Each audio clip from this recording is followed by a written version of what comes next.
Speaker, I'm rising on the notice of a question of privilege that provided the table with following the tabling of the 17th report from the Standing Committee on Government Operations. At the outset, I want to note that the Government Operations Committee is actually meeting this afternoon, so our colleagues who sit on the committee may well wish to address this with the House tomorrow or possibly Friday.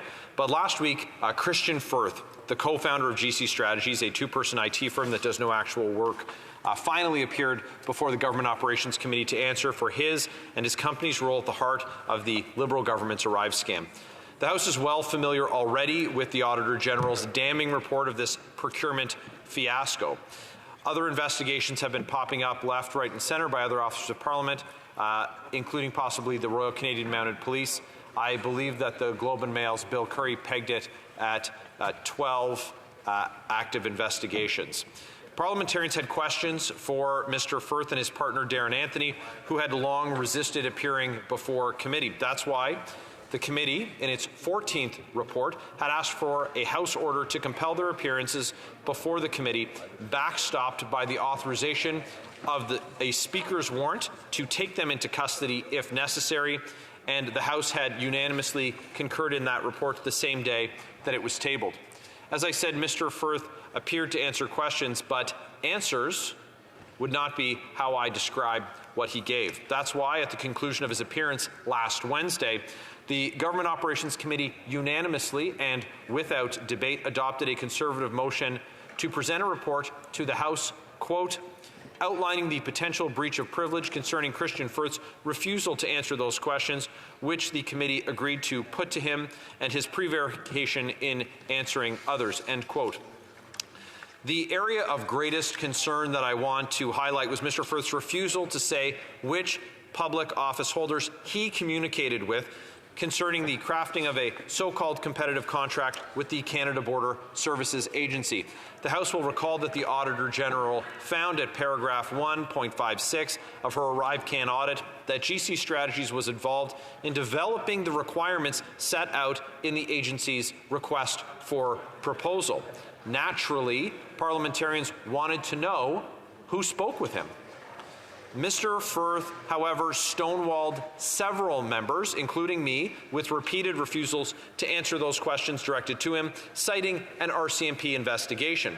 When he was pressed on whether he understood the imperative nature of answering questions at committee, he again refused to answer, citing solicitor-client privilege. On other occasions, Speaker, in response to other questions asked of him, the witness offered evasive responses, a concept referred to in some procedural texts as prevaricating, something which I will elaborate upon in a few moments. I would draw your attention to a handful of exchanges in committee with Mr. Firth as examples.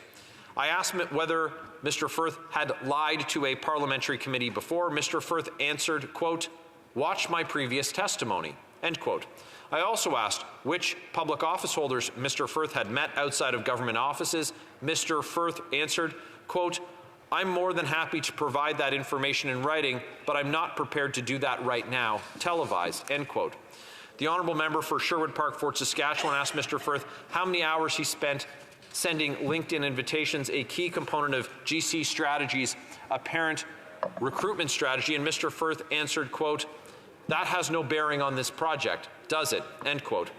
The honourable member for Carleton Trail Eagle Creek asked Mr. Firth to name his contacts in the various departments which provided GC Strategies with 134 contracts. Mr. Firth answered, quote, I'd like to provide all of those details after the meeting, please. I would not like to speak about it publicly, just with how this committee is going, end quote. I asked Mr. Firth to name the individuals who allegedly provided the glowing testimonials which appear on GC Strategies' website. Mr. Firth answered, quote, I do know the answer. I will provide it after this meeting, end quote. As an aside, Speaker, I believe that the committee is still waiting on Mr. Firth to make good on some of those undertakings which he had promised the committee he would answer by 9 a.m. the following morning. The Government Operations Committee might have more to report on that in due course. I'll also add that there are concerns about the truthfulness of some of the testimony from Mr. Firth and other witnesses throughout the course of this committee study. However, that may well be a matter for yet another future report from the committee. For today's purposes, we are, of course, concerned with Mr. Firth's refusal to answer questions and his evasiveness on others. Your predecessor, Speaker, ruled on May 11, 2021 at page 7021 of the debates about the role of committees in questioning questions of privilege concerning witnesses' evidence. Quote, there is no precedent where the chair has used there is no precedent where the chair has used testimony from a committee without there being a report on the subject. This aspect of the matter is a concern for the chair. It is not for the Speaker to untangle the committee evidence to determine who knew what and when. Such an initiative would trespass on the role of committee members and constitute a breach of my duty to act with impartiality. It is up to the committee to continue its own study and to inform the House of its conclusion if it deems it appropriate, as has been the tradition, end quote. Speaker, the Government Operations Committee has done its work. It has informed the House of its conclusion that Mr. Firth obstructed it through his refusal to answer questions and providing prevaricating responses. Now, House of Commons Procedure and Practice, 3rd edition, page 82, borrowing from a list of established contempts laid out in a 1999 report of the United Kingdom Parliament's Joint Committee on Parliamentary Privilege, enumerates established areas of contempt, including, quote, without reasonable excuse refusing to answer a question or provide information, end quote, and, quote, engaging in other misconduct in the presence of the House or a committee, end quote. On August 12, 1947, the United Kingdom House of Commons resolved, quote, that the refusal of a witness before a select committee to answer any questions which may be put to him is a contempt of the House and an infraction of the undoubted right of this House to conduct any inquiry which may be necessary in the public interest, end quote. Parliamentary Privilege in Canada, 2nd edition, explains at page 191, a committee is not restricted in the scope of its questions. It can pose a witness, and a witness must answer all questions put to him, subject only to a point of order by a member of the committee that the question should not be permitted, and with an ultimate appeal of the chairman's ruling to that committee, end quote.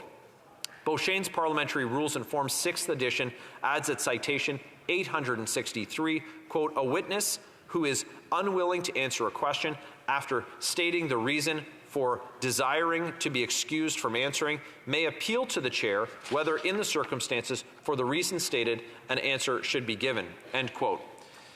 If you consult the transcript of last Wednesday's meeting of the Government Operations Committee, Speaker, you will see several instances where the chair was asked, without any objection from the committee, to direct Mr. Firth on behalf of the committee to answer the questions. Certainly, no members objected to the questions that were asked. The chair, having heard the reasons offered by Mr. Firth, nonetheless directed him to respond.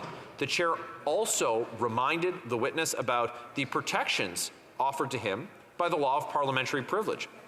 Perhaps it would be also helpful for the House to be refreshed on those important principles. Beauchene's notes at citation 109, quote, witnesses before committees share the same privilege of freedom of speech as members. Nothing said before a committee or at the bar of the House may be used in a court of law. Thus, a witness may not refuse to answer on the grounds of self-incrimination, end quote. Bosque and Gagnon add at footnote 681 on page 1080, quote, as with members, freedom of speech is extended to the testimony given by witnesses before committees and has been held to include protection from any possible prosecution, end quote. The reasons behind this important principle are elaborated upon by Bosque and Gagnon, page 93. Quote, this right, freedom of speech, is also extended to individuals who appear before the House or its committees in order to encourage truthful and complete disclosures without fear of reprisal or other adverse actions as a result of the testimony. In 2005, the Federal Court of Appeal ruled in Galliano versus Canada, Attorney General, that the testimony of a parliamentary witness fell within the scope of parliamentary privilege because it is necessary for the functioning of Parliament for three reasons: to encourage witnesses to speak openly before the parliamentary committee, to allow the committee to exercise its investigative function, and, in a more secondary way, to avoid contradictory findings of fact. End quote. In 2007, the federal court again recognized in George v. Canada, Attorney General, that a witness's testimony before a House committee is protected by parliamentary privilege. Although a witness before a parliamentary committee are not members of Parliament, they are not strangers to the House either. Rather, they are guests who are afforded parliamentary privilege because, as with members, the privilege to ensure that they are able to speak openly, free from fear that their words will be used against them in subsequent proceedings. The court confirms that parliamentary privilege, quote, precludes other entities from holding members of Parliament or witnesses before committees liable for statements made in the discharge of their functions in the House, end quote. Mr. Firth, however, persisted in his refusals, citing the RCMP investigation and solicitor-client privilege. Given the latter grounds, it's perhaps important to refer back to Beauchesne's citation 863, Speaker. Quote, a witness is, however, bound to answer all questions which the committee sees fit to put and cannot be excused, for example, on the grounds that there could be a risk of a civil action, or because the matter was privileged communication such as that between a solicitor and a client, or on the grounds of advice from counsel that the question cannot be answered without risking self-incrimination or a civil suit, or that it would prejudice a defense in pending litigation, some of which would be sufficient grounds of excuse in a court of law, end quote. Very similar words appear at page 38.36 of Erskine May 25th edition. The fact remains, Mr. Speaker, that Mr. Firth was asked questions, he refused, he was pressed to answer by the committee, and yet he continued to refuse. That is, I respectfully submit, a contempt of Parliament.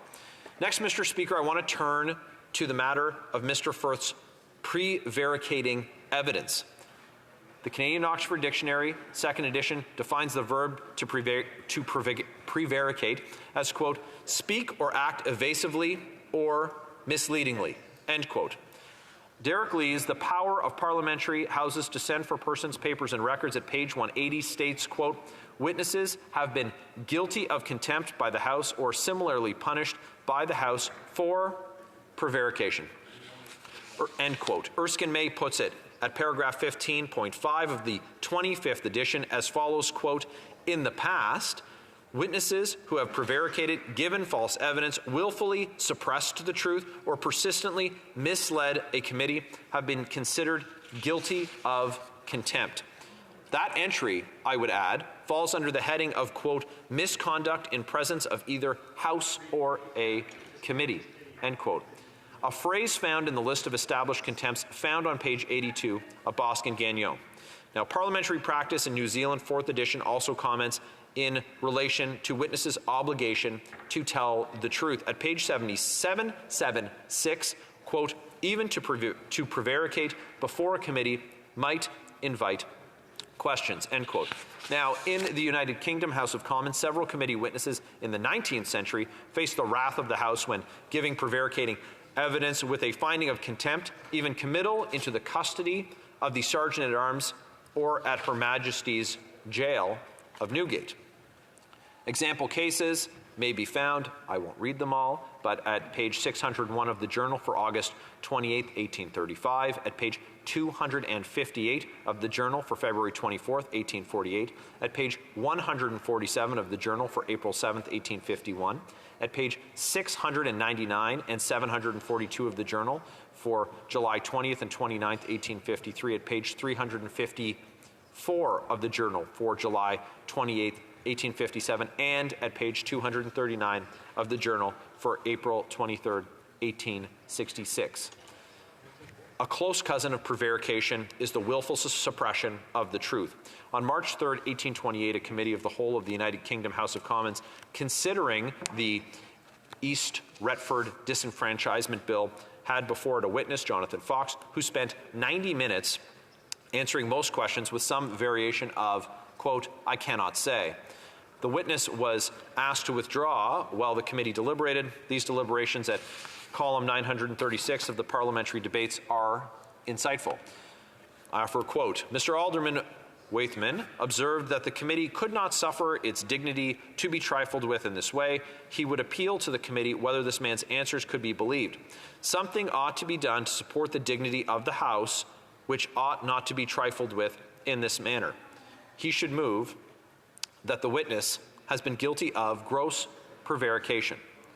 Mr. Baring asked how, if the inquisitorial power of the House was to be exercised, that power could ever be exercised if it was treated in this manner. One phrase was perpetually in this man's mouth. Here was a man who had entertained the committee for an hour and a half with the same answer. He had been guilty, in his opinion, of gross prevarication. Mr. Peel thought it doubtful whether the witness had been guilty of prevarication. It seemed a willful suppression of the truth. The Attorney General agreed that the conduct of the witness did not amount to gross prevarication, although it was evidently a willful suppression of the truth. Mr. Wynne confessed that he did not know what prevarication was if the witness had not been guilty of it, end quote. Now, in the end, Speaker, the House adopted a resolution that Mr. Fox, quote, has attempted to defeat the investigation of the committee by willfully suppressing the truth, end quote. All of that is to say, Speaker, that Mr. Firth was quite clearly dodging and weaving in his evidence to the committee, desperate to avoid giving answers. He was, to borrow from the Canadian Oxford Dictionary definition, answering evasively. Now, based on the authorities which I have cited, that is a further contempt of Parliament committed by Mr. Firth. Normally, Speaker, this is the point where I would say I'm prepared to move the appropriate motion. But what is the appropriate motion? Boskin Gagnon comment at page 150 that, quote, the terms of a privileged motion have generally provided that the matter be referred to a committee for study, end quote. Footnote 386 hastens to add, quote, there have been exceptions to this practice, end quote. So what would be the objective of another committee study in these circumstances, Speaker? The facts are crystal clear. The question and the refusals are already on the record.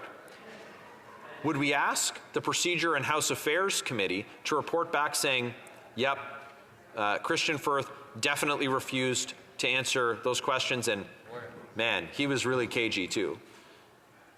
Mangot at page 263, I believe, offers the answer. And it is, quote, nevertheless, open in flagrant cases of contemptuous conduct to move that the facts in question constitute a breach of privilege, end quote. He wrote a little earlier on the same page, quote, the practice at one time provided that the alleged contemner be brought to the bar of the House, end quote. Indeed, that is what the House decided to do in June of 2021 after the government defied an order of the House concerning the production of Winnipeg lab documents, summoning the President of the Public Health Agency of Canada to appear at the bar to receive an admonishment on behalf of his agency. Now, these circumstances are a little different when we're dealing with a committee witness providing testimony rather than a document production order aimed at the government. The House has, since the turn of the century, held 2 witnesses in contempt for their evidence before committee.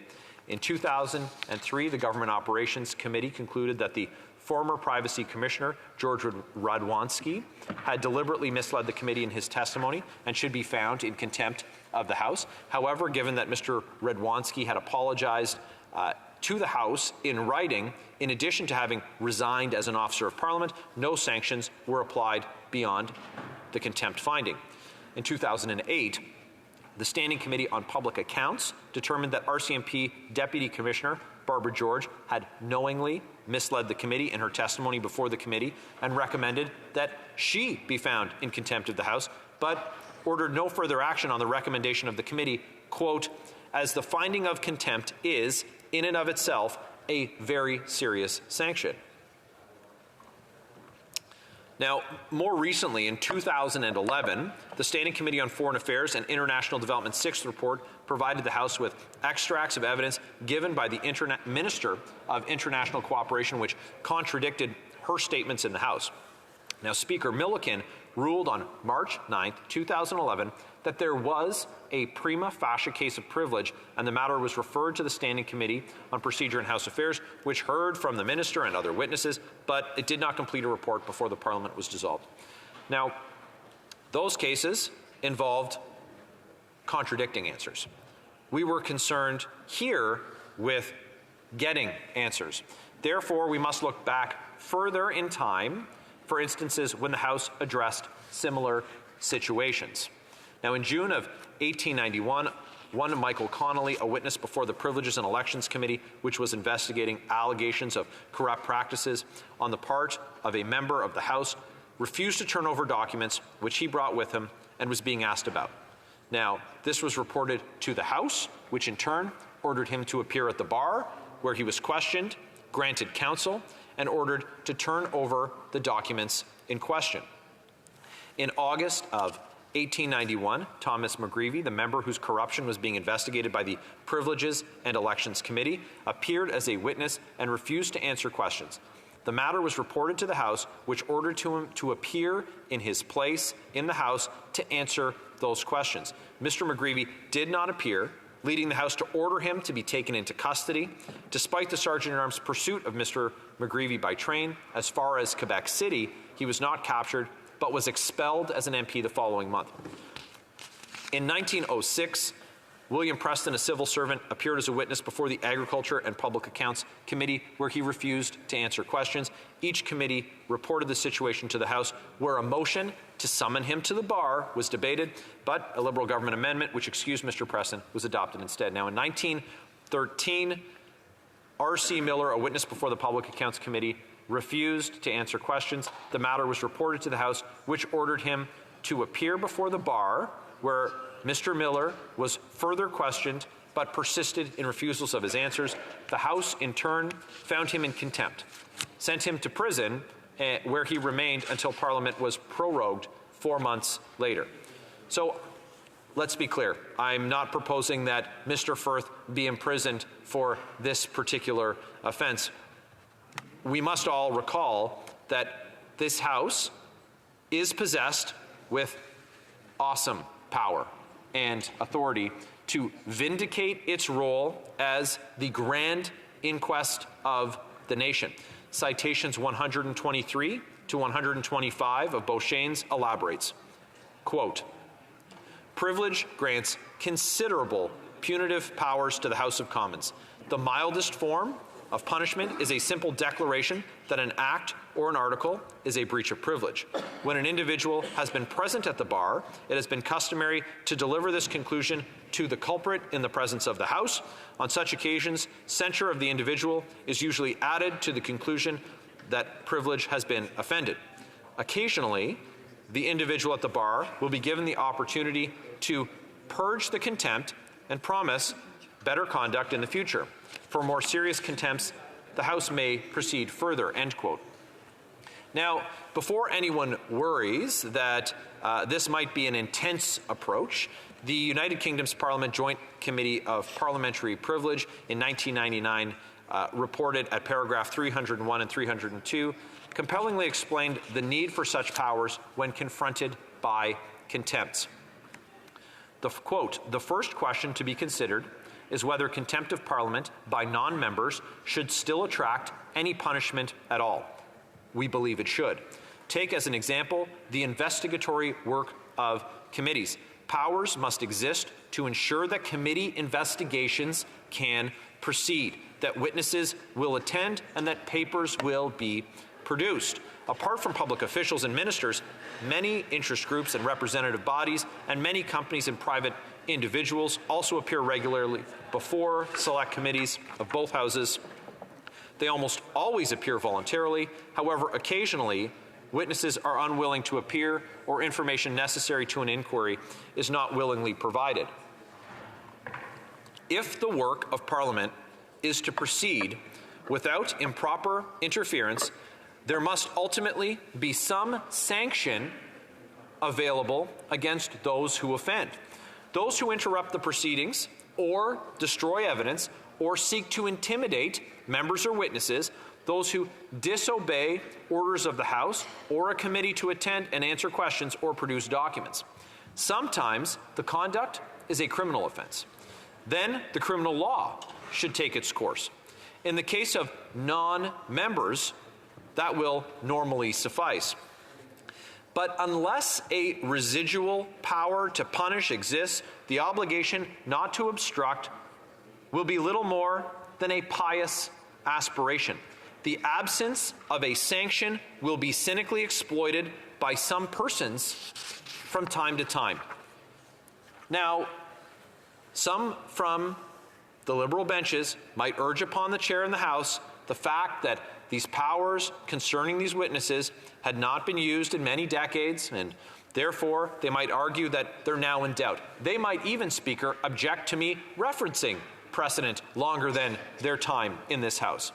And to that, I would answer with paragraphs 76 and 77 of the 2013 report of the United Kingdom Parliament's Joint Committee on Parliamentary Privilege, which formed part of an analysis on options for enforcing the House's authority.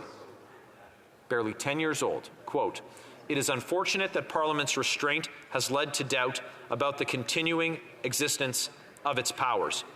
They are a part of United Kingdom law and have been so for centuries." In this section, we would consider the third option, which would involve the two houses reasserting their historic penal jurisdiction and setting up procedures for exercising that jurisdiction. The first and most important challenge is to assert the continuing existence of each house's jurisdiction over contempt. This is fundamentally a test of institutional confidence. We urge the two houses to rise to this challenge, end quote. So this is why, Speaker, my, quote, appropriate motion would rise to the challenge, and it would do the following. It would find Kristian Firth to be in contempt. It would order him to the bar of the House to be admonished by the Speaker. While at the bar, he would be required to answer the questions which the committee struggled to obtain answers to, as noted in the 17th report table today. And finally, there would be provision for supplementary questions to Mr. Firth arising from the answers that he provided. The first three items are perfectly consistent with and are modeled upon the order of the House adopted on June 17, 2021, where the President of the Public Health Agency of Canada was summoned to the bar to receive an admonishment and turn over the documents which had previously not been provided. Indeed, Lee writes at page 241, quote, "Where the House finds that a breach of privilege or contempt has been committed by a person, the House may take steps to coerce the offender into complying with the order of the House or committee that resulted in the breach of privilege or contempt," end quote. Given the distinction here of seeking answers to oral questions as opposed to the production of papers, I would propose allowing for supplementary questions to be asked. Now, while it has been some time since a witness has been questioned at the bar, the sequence of events would, I respectfully submit, be consistent with the past precedents that I cited of witnesses who had refused to answer questions at committee. Now, though the relevant forms and procedures are old and do not neatly fit into our contemporary way of conducting House business, it does not make the idea impossible. Now, Sir John Bournois' Parliamentary Procedure and Practice in Dominion of Canada, 4th edition, at pages 70 and 74 explains the procedures for questioning witnesses at the bar for those who want to understand the area better. In conclusion, Speaker, the 17th report of the Government Operations Committee outlines a troubling new development in the Liberal government's Arrive scam, which I believe amounts to a contempt of this House. Parliament deserves answers about this fiasco. All Canadians deserve to know those answers. We cannot allow the House of Commons to be trifled with or cynically exploited by witnesses who are too clever just by half. We must rise to the challenge. We need to demonstrate our institutional confidence as the grand inquest of the nation. We must get answers from Kristian Firth about his conduct that is at the very heart of the Arrive scam. If you agree with me, Speaker, once we have allowed an opportunity for colleagues from the Government Operations Committee to speak to the matter if they wish, I am prepared to move the motion which I outlined earlier. Thank you very much. I sincerely thank the member from Leeds Grenville, Thousand Islands and Rideau Lakes for its intervention.